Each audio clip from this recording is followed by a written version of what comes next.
Quería conocer a gente que se hubiera curado de cosas que para nosotros era incurable.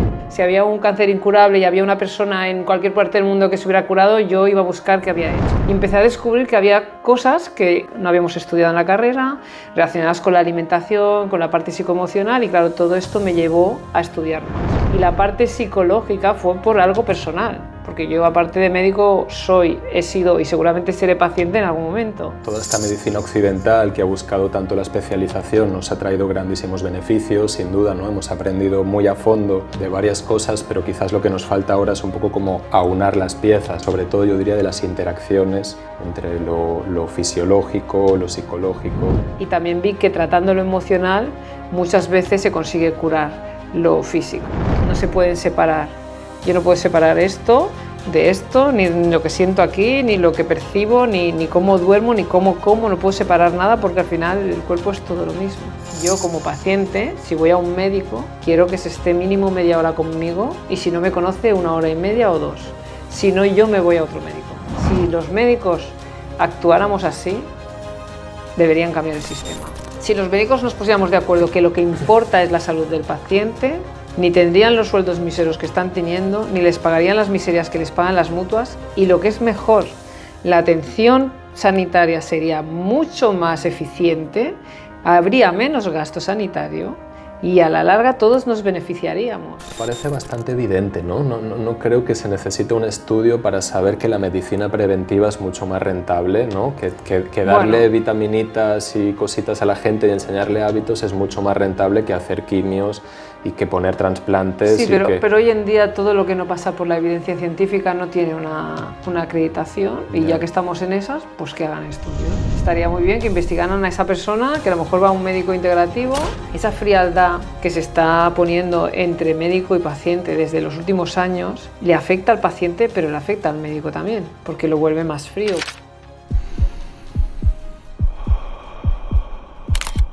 La doctora López tiene una trayectoria importante en el mundo de la medicina integrativa y me gustaría que empezaras un poquito por ahí, quizás, ¿no? Presentándote y contándonos pues, de dónde vienes y qué es lo que estás haciendo ahora con tus pacientes en tu práctica clínica.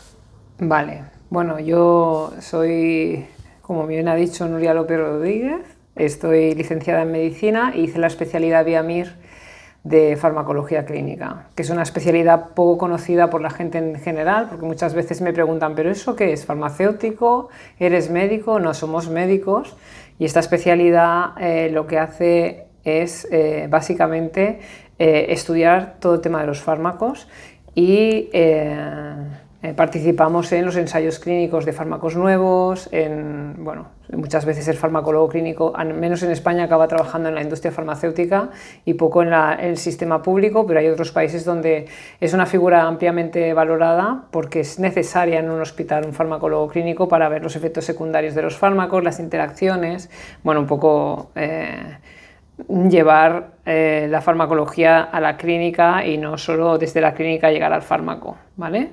Entonces yo hice esta especialidad y mis salidas eran la farmaindustria o la Agencia Española del Medicamento o la europea y todo, y que probé en ambas, tanto en las reguladoras como en la farmaindustria. No me acabó de convencer porque realmente los objetivos no eran los que yo me había planteado. Y tenía en falta el contacto con el paciente. Entonces yo acabé haciéndome médico de urgencias, que somos en España un popurrí de médicos que hemos hecho otras especialidades y que acabamos allí porque queremos la asistencia médica con el paciente y porque no nos acaba de llenar quizá la especialidad que hemos hecho. Entonces he estado muchos años de médico de urgencias, de hecho el año que viene haré 50 y yo he estado hasta el 2019 en un servicio de urgencias, y durante ese periodo, que en la urgencia es un sitio donde sí que encontraba muy útil los fármacos para una situación emergente o urgente, ¿no? Lo que es un infarto, un código ictus, un politrauma, todo lo que es la emergencia, un broncoespasmo severo o agudo, todo lo que es la emergencia de la urgencia, ahí los fármacos son realmente muy útiles. Pues durante todo ese periodo, claro, conoces mucha gente y te das cuenta que aunque vienen por un problema agudo en urgencias, en el fondo tienen problemas crónicos o se cronifican. Los problemas que en un momento fueron agudos acaban siendo crónicos. Y la inquietud que la tenemos creo todos los que por vocación somos médicos, de buscar y encontrar algo que ayude a la gente a estar sana o curada, me llevó a estudiar otras cosas como es la medicina integrativa, que la medicina integrativa no es más que una medicina que unifica lo que sabemos de la medicina convencional o la medicina tradicional o la medicina basada en la evidencia científica, conocida como basada en la evidencia científica y con la farmacología clínica que conocemos, y luego otras medicinas que también están basadas en la evidencia científica, a veces hay que buscar los estudios, como puede ser la medicina china y la acupuntura. Todo el tema de la psicoterapia, las emociones también me han llamado mucho la atención y también he estudiado parte de esto con el análisis bioenergético.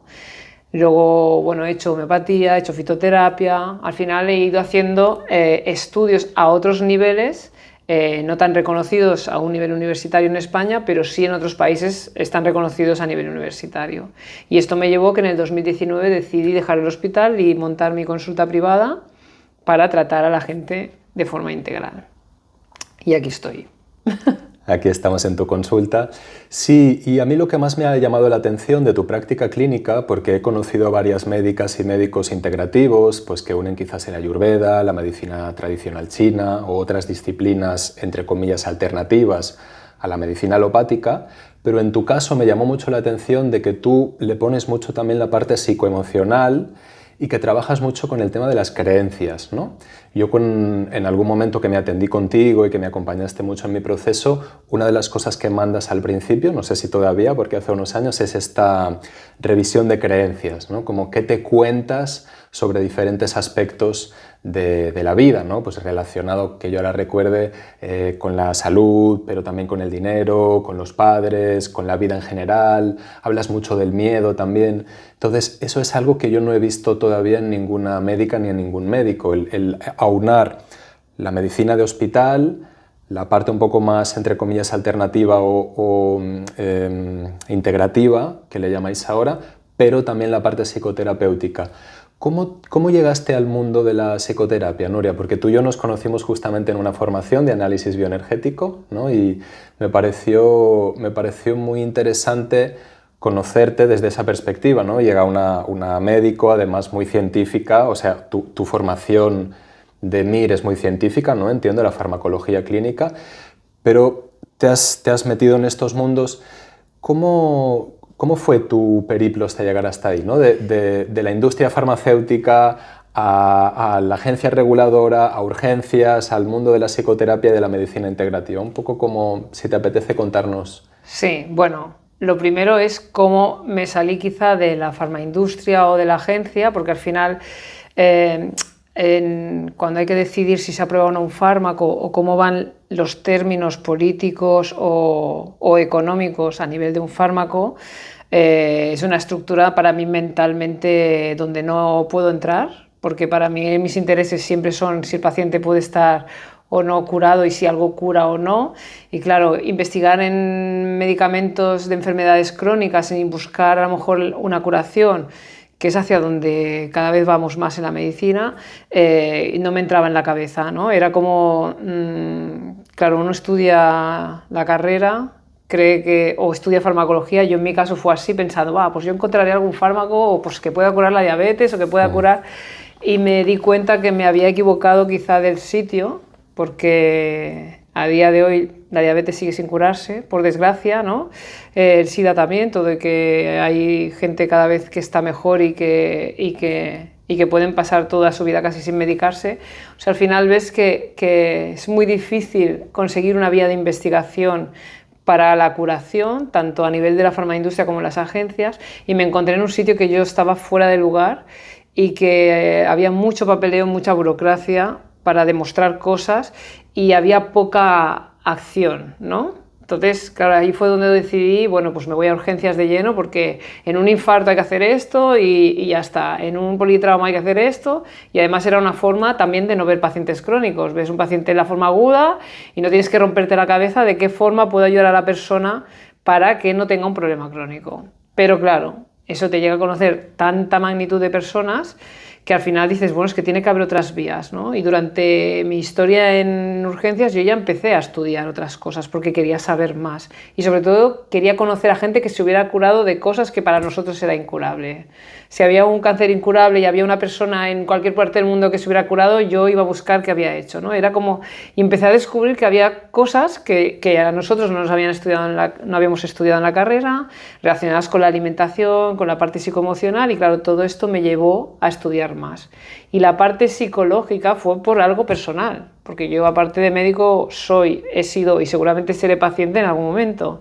Y por un tema personal que yo decidí ir a una psicóloga, a una terapeuta, yo fui por un tema emocional y jamás pensé que haciendo un trabajo psicoemocional y corporal, que es lo que se trabaja en el análisis bioenergético, yo llegara a resolver problemas de salud como era una migraña que tenía, o bueno, yo había tenido también alergias y problemas casi asmáticos de pequeña y también los resolví con otras técnicas, ¿no? Más naturales, con suplementación, con acupuntura. O sea, al final uno es paciente, se cura o hace lo que sea por curarse, y cuando ve que sí que se puede o que hay otras herramientas que pueden contribuir a curarte, pues vas allí, ¿no? A buscar y luego buscas el objetivo de lo que es la salud y no la enfermedad, ¿no? De preservar la salud. O sea, al final llegué por experiencia profesional y sobre todo por experiencia personal. O sea, lo más personal fue lo que me llegó a tratar lo emocional. Y también vi que tratando lo emocional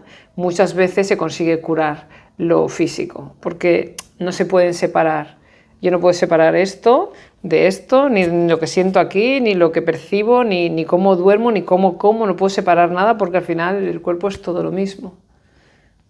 Quizás eso es lo que buscáis en la medicina integrativa, ¿no? Justamente Totalmente. Ver al ser humano más como un todo y no tanto por partes, que toda esta medicina occidental que ha buscado tanto la especialización nos ha traído grandísimos beneficios, sin duda, ¿no? Hemos aprendido muy a fondo de varias cosas, pero quizás lo que nos falta ahora es un poco como aunar las piezas, ¿no? El juntar el puzzle para darnos cuenta de eso, ¿no? Sobre todo yo diría de las interacciones entre lo fisiológico, lo psicológico. Entonces parece que ese es mucho tu enfoque, ¿no? en consulta. Totalmente. El mío y en general en la medicina integrativa, ¿no? Es unificar todo. Igual hay médicos que hacemos más o menos a nivel emocional, pero en la integrativa unificamos sí o sí el cuerpo físico con lo que es la mente, con lo que es la emoción, incluso, ¿por qué no?, con lo espiritual también, ¿no? Porque la cultura de la que venimos es así también. O sea, que es buscar cualquier aspecto de mi vida que pueda cambiar mi estado de ánimo y, por lo tanto, mi salud también. Es pensar fuera del protocolo, fuera de la medida ya preestablecida, que muchas veces son muy útiles y son muy efectivas, pero que tienden a ser hechas, podríamos decir, como para un grueso de la población. Y antes, ahora que estábamos comiendo, te comentaba este concepto de la medicina de precisión, ¿no? Y que me hablabas también, cada paciente es un mundo, cada caso es muy particular. Y me resulta muy interesante y casi, como diría, raro escuchar a una médica hablando de espiritualidad, ¿no? O sea, también incluir este componente. Pero, por ejemplo, dentro de la medicina tradicional china o quizás otras medicinas más tradicionales, hay siempre también una mirada, podríamos decir, más transpersonal o que trasciende al ser humano, ¿no? Yo, desde mi ignorancia, que no conozco mucho de eso, de la medicina china, ¿nos contarías un poquito algunas cosas así por encima y quizás relacionado con esto, ¿no? de la parte espiritual? Ahora comiendo me decías, hay una especie de concepto que ellos, cuando tú te enfermas o cuando estás resfriado o así, como si se te metiera dentro, como has dicho, la parte oscura o la energía perversa. Eso, la energía perversa. Esto lo aprendí con la doctora Li Ping, que es para mí una gran maestra de medicina china, tanto ella como su hermano. Y hablaba, es un concepto que me gusta porque, claro, la medicina china, cuando la escuchas y te la imparte una persona que es china, que la ha aprendido en China y que tiene una parte filosófica, espiritual muy importante, claro, al principio todo te suena chino, literal. Pero es verdad que la forma que tienen de explicarlo mejora mucho la comprensión para los que venimos de una medicina de otro tipo, ¿no? Muy basada en la evidencia científica, muy protocolaria y muy poco persona dependiente, sino que todo es más general. Y hay un concepto que me quedó muy claro y que me encanta para explicarle muchas veces a los pacientes, que pongo el ejemplo porque es divertido también, ¿no? Que cuando un día, en estos días de otoño, invierno, que cambia la temperatura y que de golpe y porrazo uno sale a la calle y ese día va poco abrigado y coge frío y tiene la sensación de haber cogido frío, y que luego cuando 3 o 4 días después le sale el gran trancazo o la gripe o el resfriado, dice, jo, fue aquel día que cogí frío. Pues ellos hablaban de que esto era una energía perversa. Es como que cuando tú coges frío es como que te entra la energía perversa en tu interior y entonces te ha invadido el cuerpo. Y luego te explican esto para que entiendas que lo que hay que hacer el mismo día que te entra esa energía, o sea, el día que tú coges frío, es sacarlo fuera. Y dices, ¿y cómo lo hago si yo ya he cogido el frío? Pues cuando uno llega a casa, el hecho de sentirse cómodo en casa porque ya está calentito y ya se ha cambiado de ropa, ya no tiene frío, eso no significa que el frío no siga dentro de nuestro cuerpo, aunque yo pueda notarme que ya tengo una temperatura corporal más aceptable, sino que ahí lo ideal es coger, meterse en una bañera de agua muy caliente o hacer baños de pies con agua caliente, incluso con un poco de jengibre, hasta que me coja muchísimo calor, hasta que yo pueda llegar incluso a sudar y abrir mis poros. Y de esa forma es como que te explican que así sacas la energía perversa, ¿no? O sea, lo que te ha entrado, estás haciendo que te salga. Y realmente esto, la primera vez que te lo explican, no acabas de entenderlo, pero tiene mucha lógica y sentido común. De hecho, yo lo he puesto en práctica conmigo y con familiares, pacientes y amigos, y funciona realmente. Si yo el día que cojo frío consigo quitarme el frío de dentro, con un caldo caliente, con una bañera, todo lo que haga además, mejor, porque todo lo que me caliente a mí, me suba la temperatura y me haga sudar, me hará quitarme el frío y conseguiré que al día siguiente o en 2 o 3 días yo no coja ninguna gripe. Lo mismo es cuando ya la hemos cogido y tenemos fiebre, ¿no? Que claro, aquí la solución en la medicina convencional es tomarse un paracetamol o un ibuprofeno. Claro, aquí ¿qué estamos haciendo? Estamos bloqueando nuestro centro termorregulador, que por algo sube la temperatura, porque la temperatura alta mata microbios. O sea que hasta cierto punto la fiebre es un mecanismo que tiene mi cuerpo para curar. Si entendemos esto y lo que tenemos que hacer es eliminar el microbio que tenemos dentro para bajar la temperatura, una cosa que también funciona muy bien es beber agua cuando yo tengo fiebre. Porque cuando tengo fiebre y tengo una temperatura corporal elevada y se ha activado mi centro termorregulador que sube la temperatura, es porque seguramente en mi sangre no solo hay los factores que suben la temperatura, sino que también hay microorganismos que están provocando este aumento de temperatura. Entonces, si yo durante 1 hora, por ejemplo, cojo 1,5 litros de agua que no esté fría, que esté templada, y me la bebo de un tirón, conseguiré bajarme la fiebre, orinaré muchísimo y empezaré a eliminar microbios. O sea que es una forma súper natural, de sentido común y de lógica, de poder quitarme esa fiebre. Y al final esto es sentido común, es entender cómo funciona el cuerpo y de qué manera yo puedo ayudarlo para que con mis propios mecanismos pueda resolver un problema como es una fiebre o como es una invasión de un virus no muy agresivo. De hecho, este método del agua lo hemos usado mucho, incluso yo al menos, en pacientes que al principio era todo muy desconocido, pero lo que sí que sabíamos es que era un virus como otro, que subía la temperatura. Bueno, pues una forma de poder disminuir esa temperatura era bebiendo muchísima agua o haciendo sueroterapia a saco, ¿no? Si estás ingresado, pues con sueros endovenosos a saco, o sea, más líquido, más eliminación de microorganismo. Y además bajar la temperatura, cosa que hace que también uno se encuentre un poco mejor. Qué interesante. Y ahora, uniendo este tema que comentas de sacarme la energía perversa, la energía maligna, en la medicina tradicional amazónica, que quizás es todavía más alternativa, ellos tienen mucho esta cosmovisión de que todas las enfermedades tienen un origen espiritual, ¿no? Y qué curioso, porque ellos también usan mucho la purga para sacar las enfermedades del cuerpo, ¿no? Y quizás no solamente lo podemos ver desde una parte más simbólica, si queremos, ¿no? Pues en esta cosmovisión que son más animistas, pues es un espíritu que pasa por ahí, o has cazado en la parte del bosque donde no tocaba y por eso te has enfermado.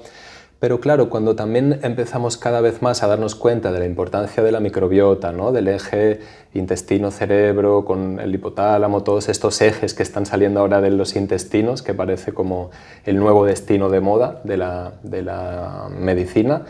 Y digo, claro, también al purgarse tanto en estas medicinas más tradicionales, ¿no? Por lo menos en la amazónica, es como si también están quitando estos males de una forma muy simbólicamente sacas algo malo que está fuera, pero desde nuestra visión quizás más cartesiana, más científica, pues estás sacando microorganismos patógenos, ¿no? Totalmente. Y me ha resultado muy interesante cuando comíamos esto de la energía perversa. Maligna. Bueno, es una forma fácil de entenderlo, ¿no? Sí. He cogido frío y no me olvido que está dentro de mí, porque si no ya me despisto con el estrés y haciendo otras cosas, sino que ahí he de cuidarme y he de sacarme el frío de dentro.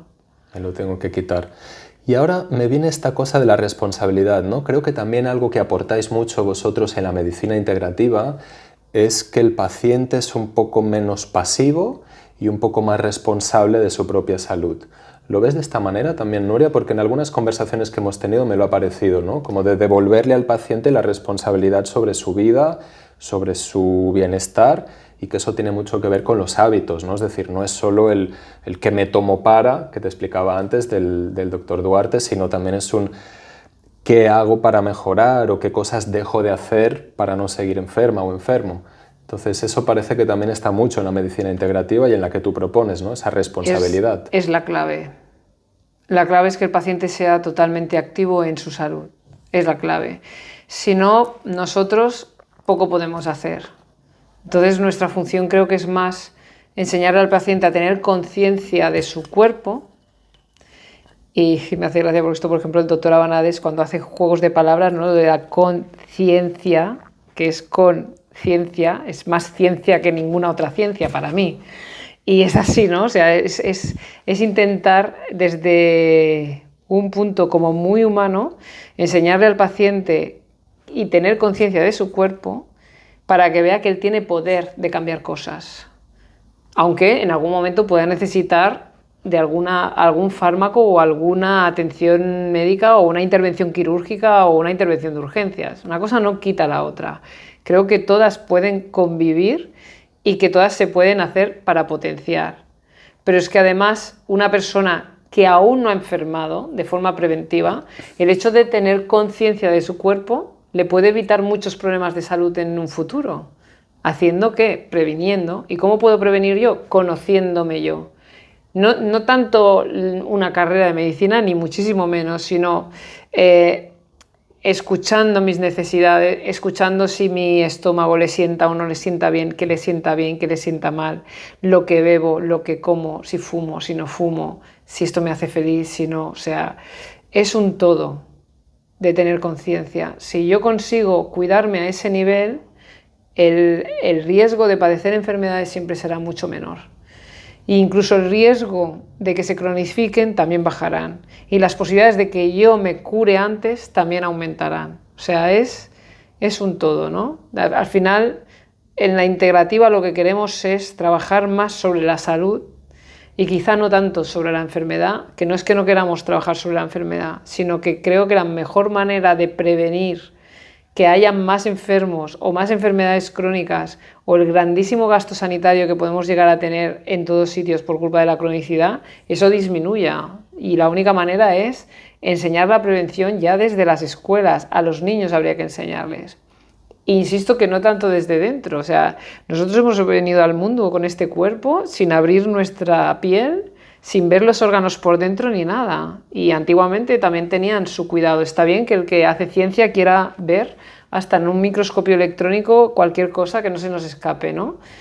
Pero hay cosas que son más palpables y son más de sentido común y se ven observando el cuerpo desde fuera, no desde dentro. Porque si yo me focalizo mucho en un punto, pierdo la visión de todo lo demás.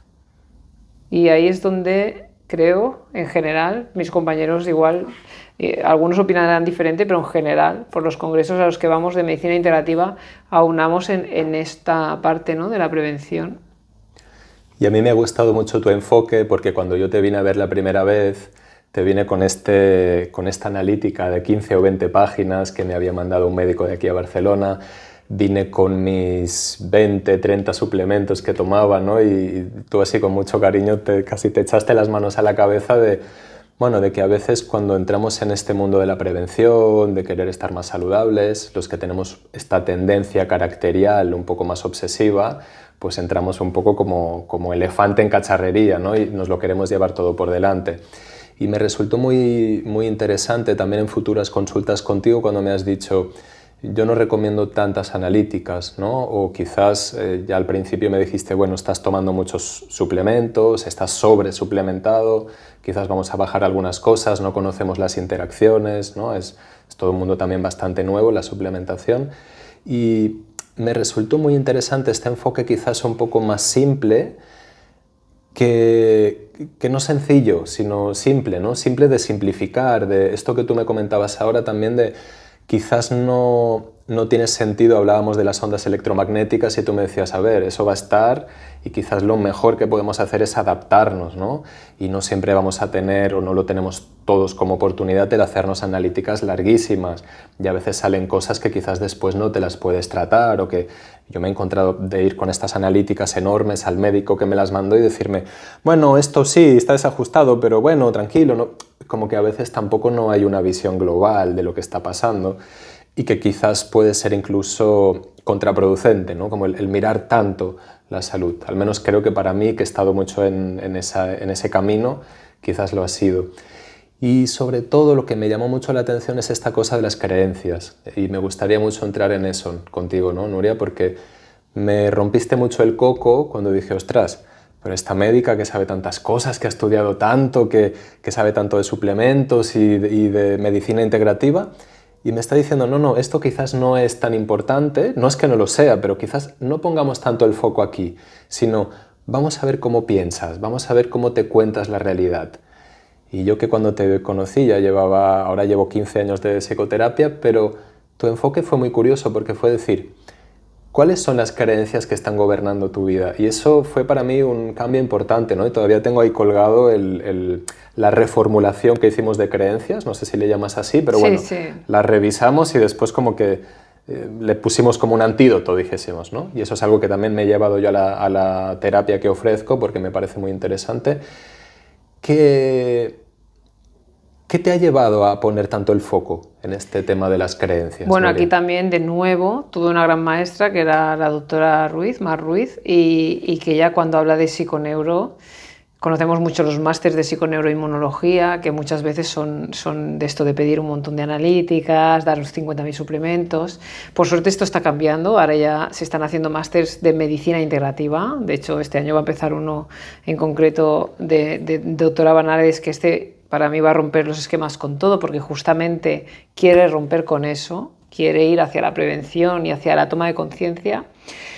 Pero aparte de esto que yo aprendí con la doctora Ruiz era como el creer que todo es negro hace que las cosas sean negras. Y no hablo tanto del famoso libro del secreto, que si tú dices, me va a llegar un Ferrari, voy a salir por la puerta y lo voy a tener. No se trata de eso. Ojalá fuera tan fácil, pero es que no lo es. O sea, cambiar nuestras creencias es cambiar nuestro automático. Y eso es muy difícil de cambiar. Si yo me he educado en una casa donde cada vez que salgo fuera mi madre me está diciendo, vas a coger frío, ¿no? Te vas a poner enfermo, tendrás dolor de cuello, y empiezo a tener problemas de dolor de garganta y cronifico los dolores de garganta, mi subconsciente en automático le va a tener un pánico enorme a salir a la calle y coger frío, y siempre voy a tener problemas de garganta. Entonces, ¿cómo cambio yo un automático que se me ha formado en los primeros años de vida, sobre todo en los primeros 8 años, que es cuando se nos forma el carácter básicamente, entre los 8, 10, 12 años? ¿Cómo lo cambio si eso es automático? Eso es como cuando aprendo a conducir, que cuando llevo un año, luego yo ya no pienso si el embrague, bueno, ahora son automáticos, pero... Son patrones neuronales que ya están ahí muy enganchados. Tú has creado unas conexiones neuronales que te automatizan no solo tu forma de hacer, sino tu forma de pensar y tu forma de sentir. Si yo pienso en la enfermedad o soy hipocondriaco, o si yo me siento enfermo, si yo siento que todo es una mierda y estoy quejoso todo el día, mis células vibran en esa frecuencia también. Es un tema de frecuencias. Nuestras células son un campo magnético también, son energía. Aunque somos una cosa orgánica que también hay que tratar, hay una parte energética muy importante y que tiene muchísimo poder. De hecho, está descrito en la literatura científica diagnosticarle por error un cáncer a alguien que no lo tenía y que lo desarrolla. Por lo tanto, somos tan poderosos de mente que podemos crear y crearnos enfermedad, que ¿por qué no lo utilizamos para quitárnosla? Y cuesta mucho. por nuestros automatismos, por nuestra forma de pensar. Porque cuando yo a un paciente le pregunto, descríbeme en 5 frases o en 5 palabras, ¿qué es para ti la vida? Como me ponga, la vida es una lucha, es dura, es un camino difícil, yo ya veo que su automático está en un modo muy negativo.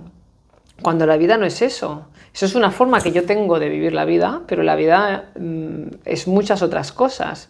Y podríamos aquí discutir 50.000 horas de lo que es la vida, ¿no? Pero sí que le enseño a esa persona a que se quede con las cosas positivas de lo que es la vida en general. Porque yo no puedo dejar mi automático en negativo por una cosa que me ha pasado en un momento en la vida en concreto.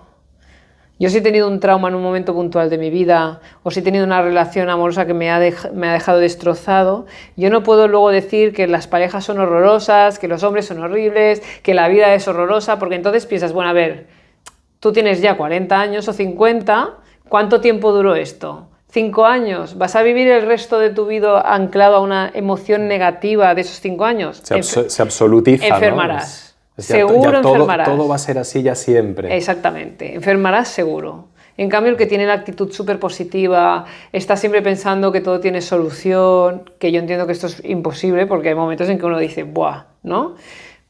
Eso ayuda. Esas técnicas que hablan de que por la noche que si hables con tu yo cuántico, de alguna manera es trabajar esa parte negativa y ponerla en positivo, ¿no?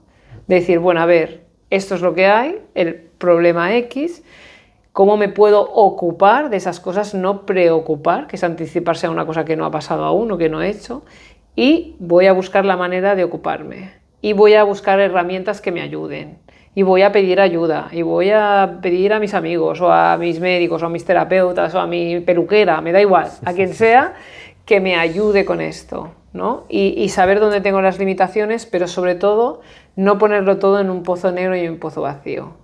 Eso me destroza seguro, segurísimo. O si no, va a colaborar en que yo esté mucho peor, que conviva con una enfermedad mucho peor, que me encuentre peor. Al final, las cosas o las opciones terapéuticas que tenemos pueden ser para sumar o para restar. Y lo bueno es buscar la manera de sumar. Claro, mucha gente me dice, pero ¿cómo quiere usted que sea positiva si mi madre se murió con no sé qué edad, hace poco he perdido, o gente que se ha quedado sola porque ha perdido? Pues porque hay que mirar otras cosas en la vida. Porque en la vida hay más gente, hay vida, hay luz, hay plantas, hay animales. Ya sé que cuesta mucho en situaciones donde todo es negro, pero hay que buscar la parte positiva y sobre todo quedarte con lo de esos que ya no están, la posibilidad que tú tuviste de tenerlos.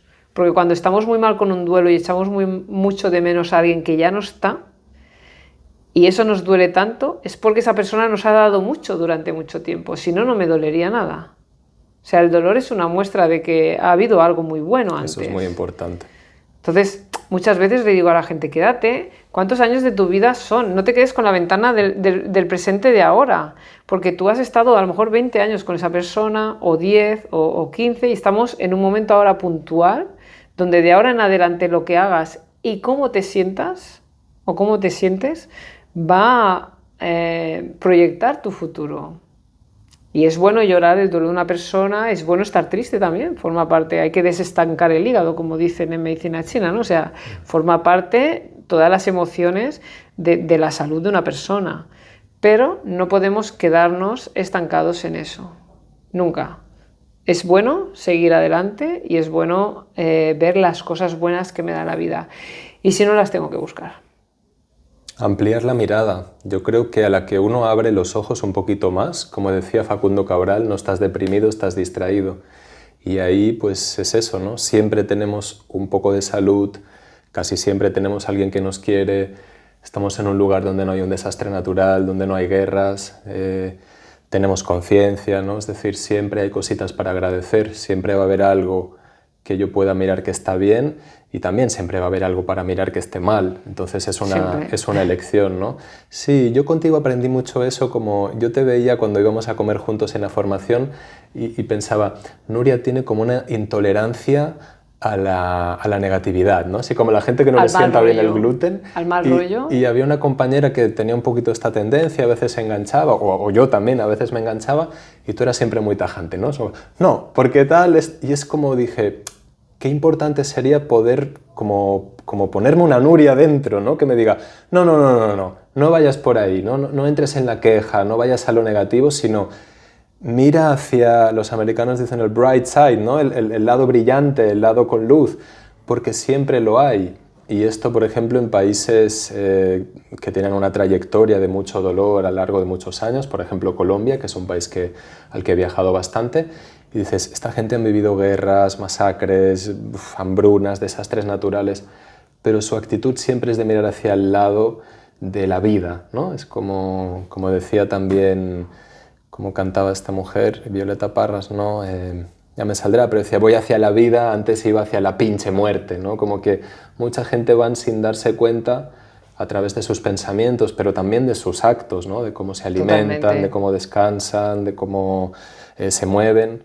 Sin darse cuenta van hacia la muerte.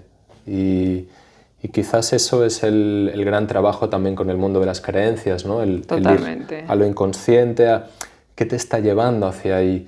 Y yo he visto personas muy queridas, que algunas todavía están vivas, que parece que se estén dejando morir, ¿no? Que parece que como que se sueltan, se dejan ir y ya como rompen esa conexión con la vida, y pues para las personas que las queremos es duro de ver. Y ahí también ahora recordando algo que tú me enseñaste o que tú me recordaste, que es esto que en constelaciones familiares se dice el aceptar el destino de la otra persona, ¿no? Eso yo si recuerdas, cuando la que fue mi mujer durante muchos años pasó por un cáncer de mama, y yo le insistía mucho que viniera a atenderse contigo porque sé que has tenido mucho éxito con ese tipo de enfermedades, y me desesperaba mucho porque ella, estaba ya en Panamá y tú me ayudaste mucho. Además fue un día justo en la formación que también lloré mucho porque es como, no depende de mí, es su destino, es su vida, ¿no? Cuando vemos, qué sé yo, pues yo veo a mi padre, a mi madre, a mis tías, a veces que quizás no se cuidan como yo creo que deberían cuidarse, que ese es otro tema, ¿no? La arrogancia de los que acompañamos.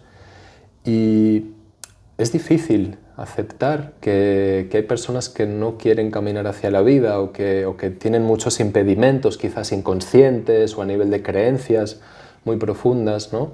¿Cómo acompañas ahí, Nuria? Cuando tú ves a estos pacientes que dices, ostras, y ya hemos ido probando de todo, ¿no? Y no acaba de funcionar, o veo que hay una cosa ya más a un nivel profundo de creencia, ¿qué haces con eso? Si es que se puede hacer algo. Me adapto a lo que el paciente puede hacer. Hay que adaptarse a lo que el paciente puede, está en su momento vital X, y en ese momento tú has de estar en su momento vital X.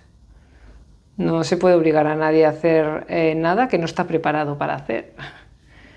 En ningún caso. Ni en nuestra medicina ni en la convencional tampoco. Claro. Porque eso va destinado al fracaso. No se puede empujar. No, eso es un error. Incluso con los medicamentos, ¿eh? O sea, hay que saber escuchar al paciente, entenderlo y ver en qué momento está.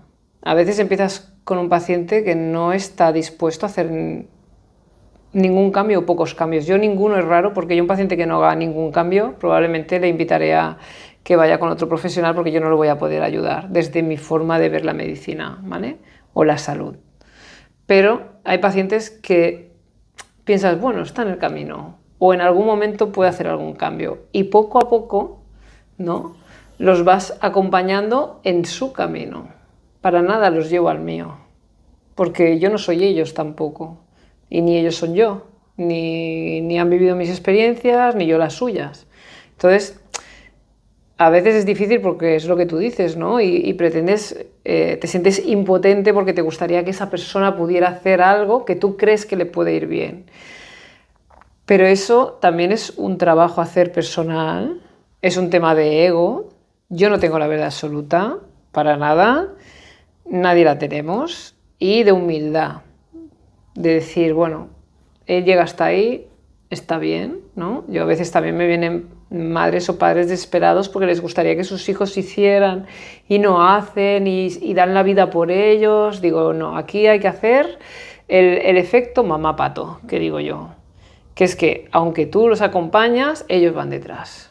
O sea, tú puedes llegar a ser un gran ejemplo de cara a tus pacientes o de cara a tus hijos o a tus familiares, Porque cuando los demás a ti te ven que estás súper bien, que todo te va bien, que tienes salud, que eres feliz, aunque de entrada puede ser que no te hagan ni caso y que no escuchen nada de lo que digas y que piensen que todo lo que piensas es erróneo o que estás un poco loco, ¿no?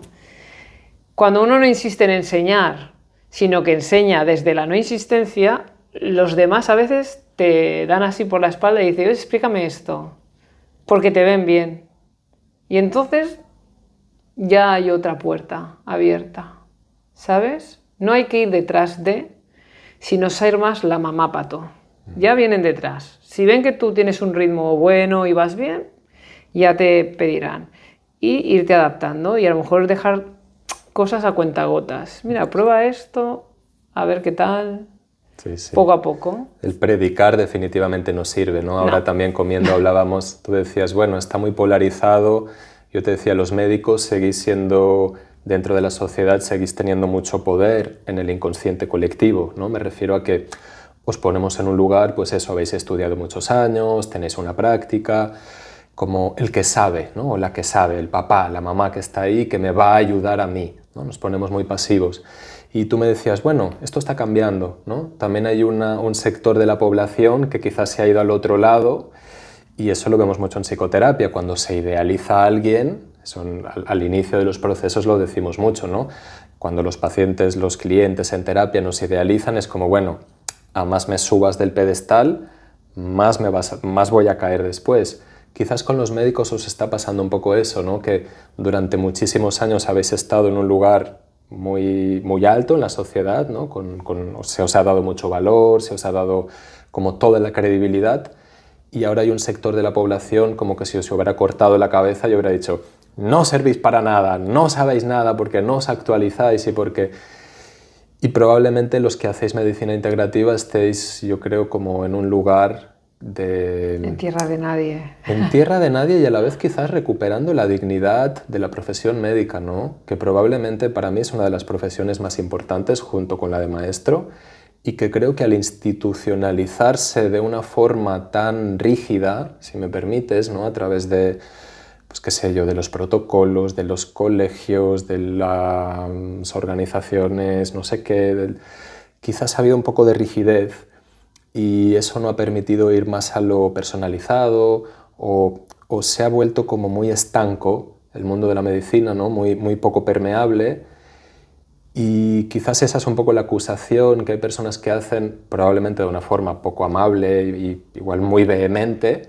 Bueno, los egos, los enfados. Eso hablábamos, ¿no? Pasa por las dos partes, eso. ¿no? O sea, si hay médicos que se sienten ofendidos por lo que les dice algo, por el ego a veces se sobrepasan también a la hora de hablar con las personas.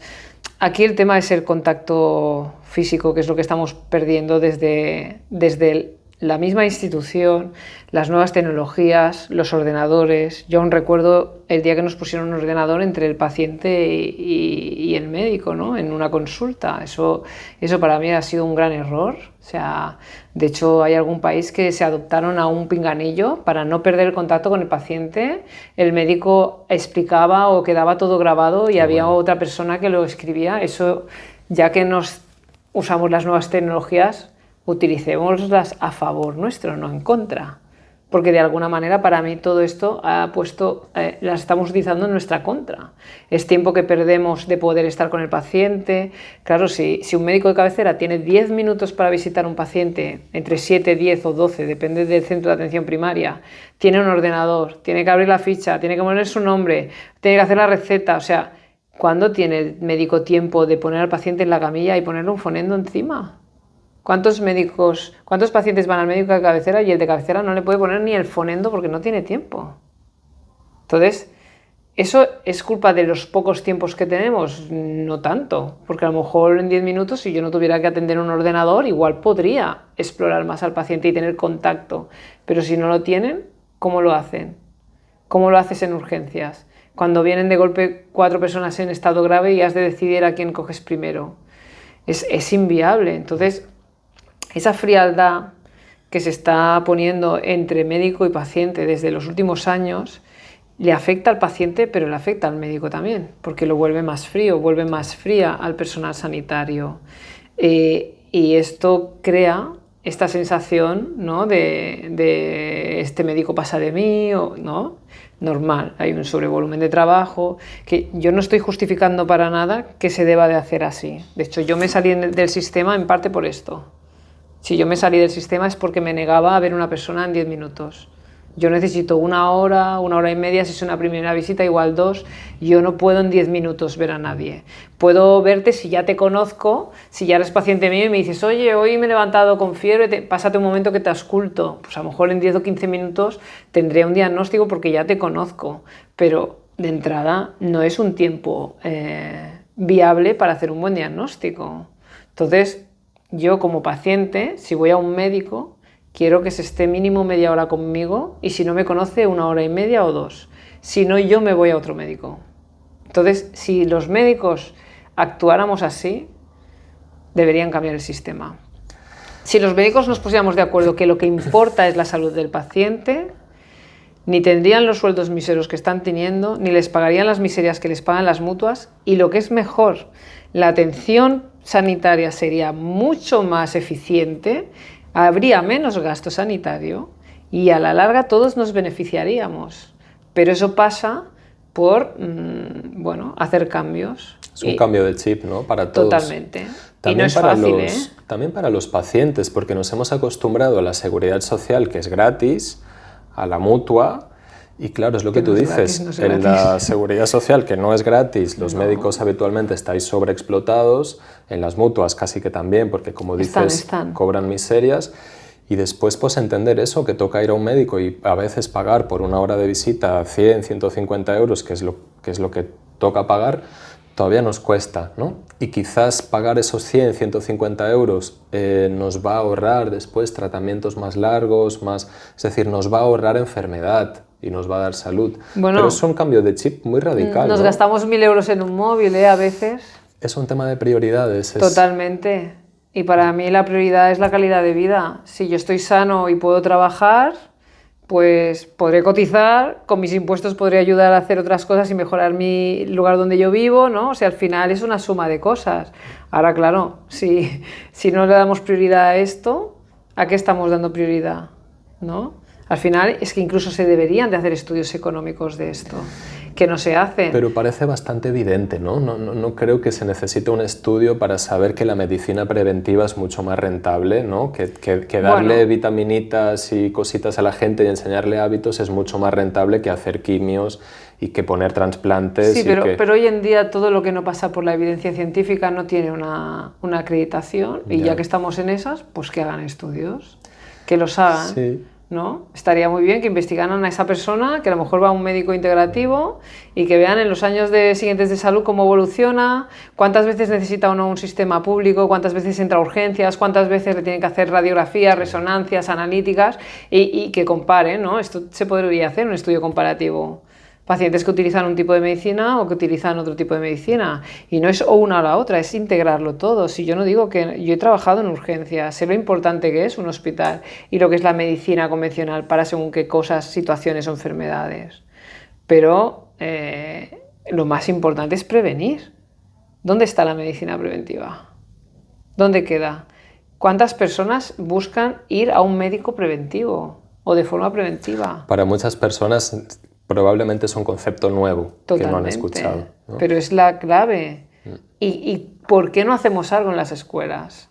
¿No? Eso sería muy interesante, empezar en las escuelas ya a los niños a educarles sobre su cuerpo, a saber escuchar su cuerpo, a que mediten, a que sepan lo que es estar un rato en silencio, a no utilizar las máquinas, los móviles, ¿no? Dormir en espacios saludables, lo que hablamos de las geopatías, que sí, que tarde o temprano tendremos que adaptarnos porque el 5G no nos lo va a quitar nadie, pero eso no quita que a lo mejor donde yo duermo sí que puedo tener un espacio donde no haya nada de conexiones, que las comunidades de vecinos tuvieran la conciencia de que si apagan todos la wifi van a dormir todos mejor. O sea, estos son cosas que se podrían hacer en general. Que son de sentido común, que hace muchísimos años que sabemos, pero que nos da mucha pereza. Y a mí, Nuria, yo sigo R con mi teoría de que no me gusta hablar del sistema ni entrar en cosas negativas.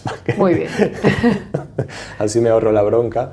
No, es broma. Pero quiero decir, el sistema yo siento que nos infantiliza y el sistema médico, no quiero poner toda la responsabilidad en los médicos, ni siquiera en los hospitales o en los colegios de médicos, ni siquiera en la OMS.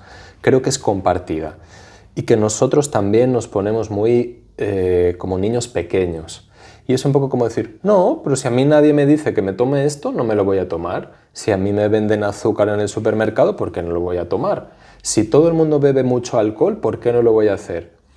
Si yo hasta ahora no he hecho ejercicio y no me ha pasado nada, ¿para qué yo voy a invertir mi tiempo y energía en eso, ¿no? Y quizás un poco la medicina, desde mi desconocimiento, desde mi ignorancia, pero la medicina de hospital, que también ha sido, como tú dices, cada vez más rápida, ¿no? Más de paliar síntomas, de que no se me muera el paciente, ¿no? Un poco. No hay tiempo, pero tampoco creo que los protocolos permitan mucho hacer esa psicoeducación o esa educación en hábitos a la población. Y desde los medios de comunicación, desde los ministerios de educación misma, tampoco no parece que haya una voluntad, ¿no? Es como si, no quiero entrar en conspiraciones ni cosas raras, pero es como si ya va bien que sintamos que nuestro cuerpo es tonto y que nuestro cuerpo no sabe y que nosotros tenemos que ir siempre a un médico que es el que sí sabe y es el que me va a decir lo que tengo que hacer. Y yo te comentaba ahora comiendo, digo, por supuesto habéis hecho una carrera larguísima, sabéis un montón de cosas, mucho más que la media de población y sois súper necesarios, pero poner todo el peso en que una persona va a ser la que me va a curar, me parece que eso es muy infantil, ¿no? Es un error. Es un error completamente. Pero tú estarías de acuerdo en que el sistema en general y el sistema médico convencional, tal como está montado hoy, va un poco en esta línea de infantilizar al paciente. Va en esa línea, pero somos nosotros el sistema también. Sí, Somos por eso decía que es que una responsabilidad compartida, son ¿no? nosotros los que debemos de aprender, porque el sistema a lo mejor pretende facilitarnos las cosas y se equivoca al hacerlo, porque hay errores, existe el error humano. Sí. O sea, de alguna manera igual entra también en una rueda de hámster de, bueno, esto va a ser más fácil, si lo digitalizo todo es más fácil, si acceden a mi salud por el móvil es más fácil, ¿no? O sea, no podemos ir en contra de la tecnología, está aquí, va a formar parte de nuestra vida y el futuro va a ser muchísimo más. Estamos viendo solo la punta del iceberg. Entonces, claro, al final el sistema rueda como una rueda de hámster, va ahí, y nosotros vamos detrás. Entonces nadie para. Nadie dice, bueno, para un momento la rueda, que me caigo, ¿no? O para y me bajo. Si te bajas y te sales, eres el raro. Quizá no es bajar y salir, es bajar, verlo desde otro ángulo, Eso. Mirarse a sí mismo y escuchar qué es lo que uno necesita. Y ahora también hay las dicotomías o las dualidades, ¿no? Hay gente que está muy metida en una red de hámster, pero hay mucha gente que se está saliendo. Hay mucha gente que busca vivir en un entorno natural, que se estudia sus geopatologías y se aísla la habitación entera, que intentan ser autosostenibles, que no utilizan el móvil casi para nada o que incluso han estado en redes y ya se salen de las redes. O sea, cada vez más hay gente que también está investigando su esencia de vida. Y estamos en un momento, ¿no? La vida es momentos de contracción y expansión. Y yo para mí ahora estamos en un momento de expansión, donde hay mucha diversidad de opiniones y donde se está poniendo todo en el sí, no, bueno, malo, sí. O sea, mucha polarización, ¿no? Polaridad y radical. ¿No? O sea, si no haces esto eres malo, o sea, o eres blanco o eres negro, o eres, ¿no? O sea, médicos muy buenos, todo perfecto, médicos muy malos lo hacen todo fatal, ¿no? Exactamente. Y no hay una cosa intermedia. Burlarse, como estoy viendo, de las medicinas naturales o de la fitoterapia o de otras que han demostrado que funcionan hace miles de años, como puede ser la medicina china, burlarse de esto, que es una herencia que tenemos de muchísimo valor, es un error. Sí. Es un error. Y luego los mismos que se burlan vienen luego a vernos a nosotros también, ¿no? Es como no tiene ningún tipo de sentido común esto. Burlarse, lo dices por las campañas anti-pseudoterapias. Bueno, es que hablando claro, de infantilización. ¿qué es una pseudoterapia? ¿No? O sea, vamos a ver. Porque entonces si nos ponemos ahí, ir a misa también sería una pseudoterapia. Digo yo. Hay gente que le va bien ir a rezar. Y esto de hecho, hay estudios científicos que nombran que la espiritualidad y que el rezar Por y eso, demás tiene beneficios demostrados y que cambia áreas neuronales, quiero decir, que podríamos demostrar. Y después es muy interesante cómo ha ido cambiando el discurso, ¿no? Por ejemplo, la homeopatía, que ha sido casi desterrada de nuestro país, cuando ha sido una cosa que ha funcionado mucho.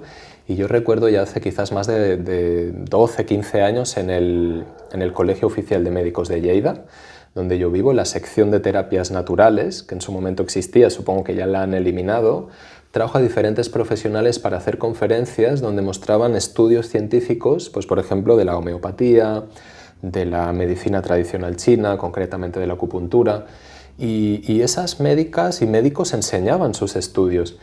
Pero años después sale el gobierno diciendo, el gobierno y el estamento a veces oficial, diciendo no, todo esto no tiene evidencia, no es científico, con lo cual fuera, ¿no? Y lo quitamos de las facultades de medicina y quitamos las secciones de terapias naturales de los colegios.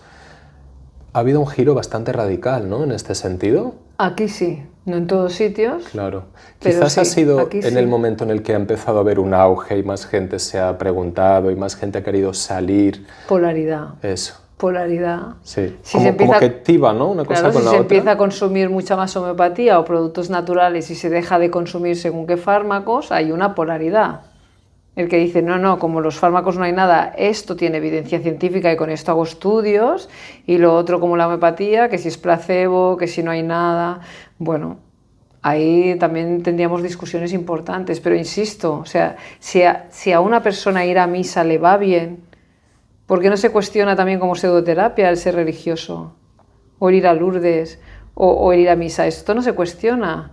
¿Por qué vas a cuestionar a una persona que a lo mejor el simple hecho de hacer una psicoterapia le va bien, sea por un psicólogo o sea por otro tipo de terapeuta? Si hasta la peluquera tendría que ser reconocida como terapia, porque es muy terapéutico a veces ir a la peluquería. Lo siento, es así. Es así. Entonces, aquí lo único que se tendría que, creo yo, en mi opinión, que sería bueno observar o estudiar o vigilar, es el intentarse aprovechar de la enfermedad de una persona. Pero esto tanto en las terapias llamadas por ellos pseudoterapias, como en cualquier fármaco que salga a estudio y que digan que a lo mejor eso te puede alargar un mes de vida en un cáncer que es terminal o que es mortal. En todos esos sitios debería haber vigilancia, muy estricta vigilancia, porque ahí es intentar sacar provecho de la vida de una persona. Eso es lo que hay que vigilar. Sí. Pero de entrada ya criminalizar a gente que lo que hace es querer ayudar a las personas a que estén sanas y dejar que el paciente decida lo que quiera hacer con su vida, que somos personas adultas y plenamente conscientes, como si yo quiero irme a bañar al mar con la nieve y a mí eso me sienta bien, que me van a meter en la cárcel porque yo estoy practicando una pseudoterapia, en cambio si voy a misa no. ¿Por qué? ¿No? O sea, sería aplicar los mismos estándares a todo el mundo. Para todo, ¿no? Si aplicamos, ¿no? Y lo del el método científico, que está muy... Yo como farmacóloga clínica, claro, lo hemos usado para mucho tipo de estudios, pero es un método que habría también que reevaluarlo y modificarlo, porque no se tienen en cuenta muchas cosas que a día de hoy se deberían de tener en cuenta, que ya sabemos y que conocemos. Es un tema, yo creo, muy complejo, nos va a dar para otro podcast y ahora ya estaba yo entrando, no en mi negatividad, pero mi parte conspiranoica se estaba despertando y no. No, pero fíjate una cosa, en Estados Unidos, con todo el asunto de la pandemia y demás, usaron mucho un eslogan, ¿no? Que era Follow the Science, ¿no? Sigue la ciencia. Y después hubo un momento en el que se empezó a decir Follow the Money, ¿no? Sigue el dinero. Y también, claro, hablamos de ciencia, hablamos de estudios randomizados, doble ciego, no tantos conceptos revisados por pares, ¿no? Cada vez como más acotado, y eso está súper bien y creo que es imprescindible.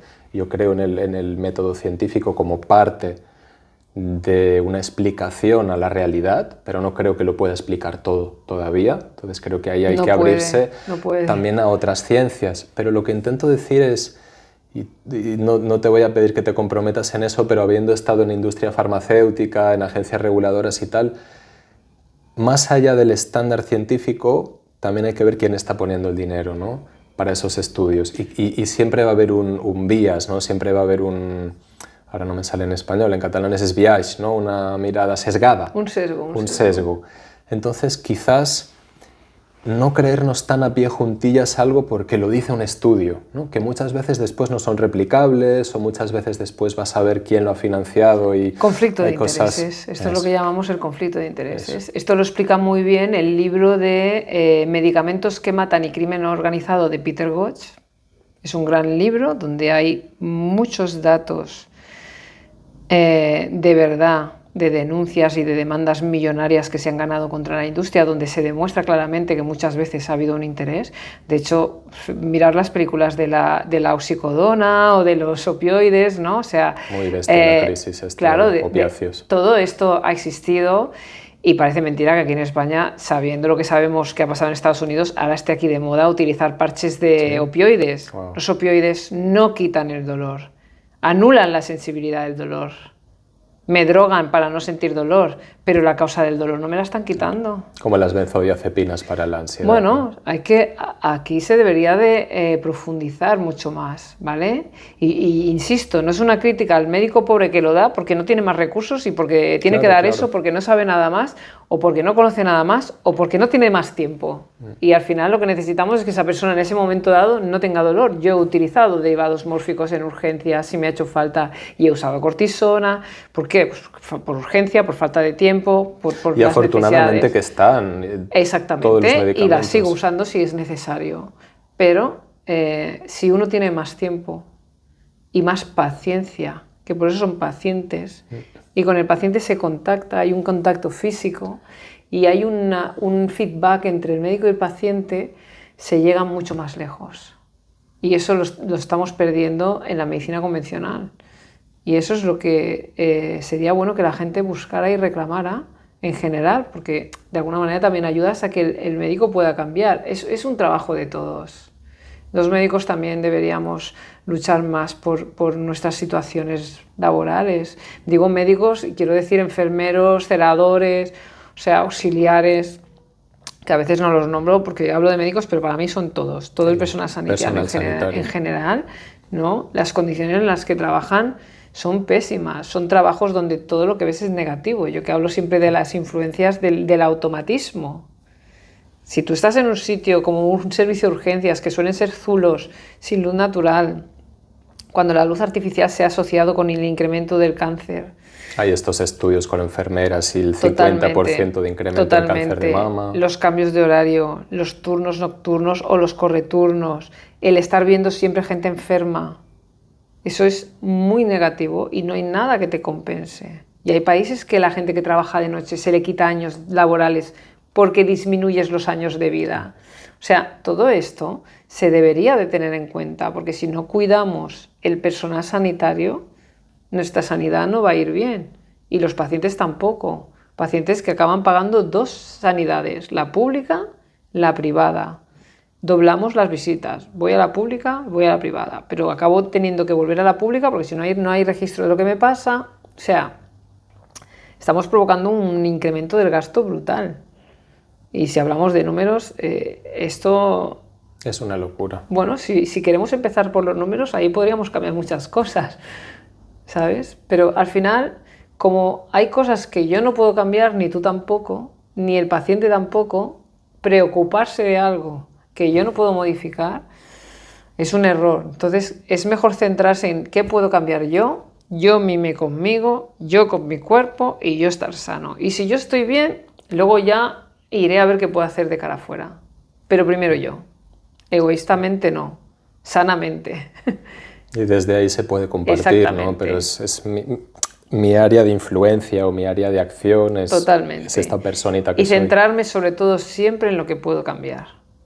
Yo no puedo cambiar la guerra de Ucrania, pero sí que puedo cambiar, ¿no? O sea, si mucha gente dice, pues si piensas así nunca harás nada. Bueno, yo creo que si vamos poniendo nuestro granito de arena donde sí podemos, lo demás será como la mamá pato, ya vendrá. Y ya está. Excelente, Nuria, muchísimas gracias. Creo que con este mensaje conciliador y de unir los polos, ¿no? Que buena falta nos hace, creo que es una buena forma de cerrar. Muchísimas gracias por tu tiempo, que sé que es escaso y me alegro mucho de volver a verte. Igualmente. Nos vemos. Bien.